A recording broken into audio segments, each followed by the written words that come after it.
is rarely a positive in any situation, and the speech is definitely an inappropriate place for any semblance.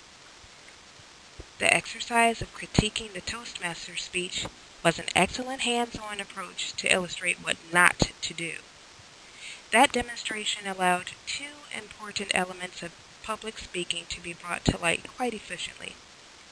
The preparation for a speech should be at the forefront of the speaker's mind in the organizational phase of writing, but should flow seemingly effortlessly from the speaker to the audience in delivery. A well-prepared speech removes the burden from the audience to decipher the intended message. Organization and preparation of a speech conveys a message to the audience about the speaker. A well-put-together speech can draw the listener in right from the beginning and take them on a visual journey precisely as the speaker intended, with little room for conflict or error.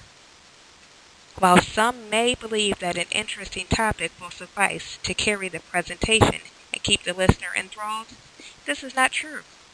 Topic selection is significant for more than the obvious reasons. The introduction of a popular discussion item can immediately gain the audience's attention, but it is how that item is presented and handled throughout the speech that is crucial to delivering a message that connects to the audience. Knowing your audience is elemental in choosing an appropriate topic of conversation or subject for a speech. It is not advisable to choose a controversial topic for shock value to gain the audience's attention, only to lose them by not being aware of the position the audience holds and run the risk of alienating yourself from them for the remainder of your speech. Preparing for a speech goes beyond organization and delves into being aware of your general audience. By having some knowledge of your intended audience, you can adapt the content of your speech, you can present the appropriate tone of the speech, and you allow yourself some guideline for the level of support to accompany the information you are presenting. Preparation and organization of a speech, or even basic forethought into a conversation, is the impetus of connecting with your audience at the onset of your speech. It affords you the chance to hold their attention and, through proper research, allow yourself the opportunity to support your thoughts with credible facts. A well-organized speech allows the proper use of transitions to be woven throughout for coherency for the listener. The same effort and approach one would take to prepare a paper should be taken to speech writing. Writing out the speech alone is not speech preparation. Memorizing a speech is helpful, but it takes so many more components to properly prepare a speech for effective delivery.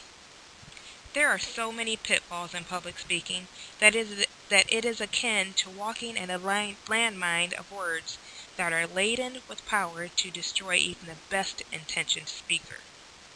Organization can help one steer clear of unintentionally alienating an audience. An audience has the challenge of trying to receive the message, and there are too many potential distractions without the aid of the speaker contributing to that confusion. Now that we have made the point of the significance of organization, let us delve a little more pointedly into how organization can be broken down to separate a mediocre speech from a dynamic, memorable one.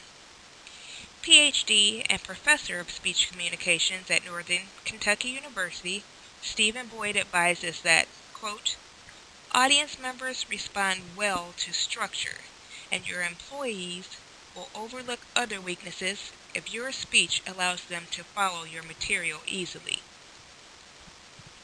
As the job market becomes more competitive, employers are looking for that wow factor, which sets one candidate apart from the rest. Being able to speak well and give an impressive presentation is a skill that could be the difference between you landing a job or simply having your resume kept on file. Author Eric Palmer makes the distinction of a skill that he agrees should be taught to students: building a speech and performing a speech. I agree that the preparation for a speech must be done, but it has to be followed up with the performance itself. That is where connecting with your audience comes into play.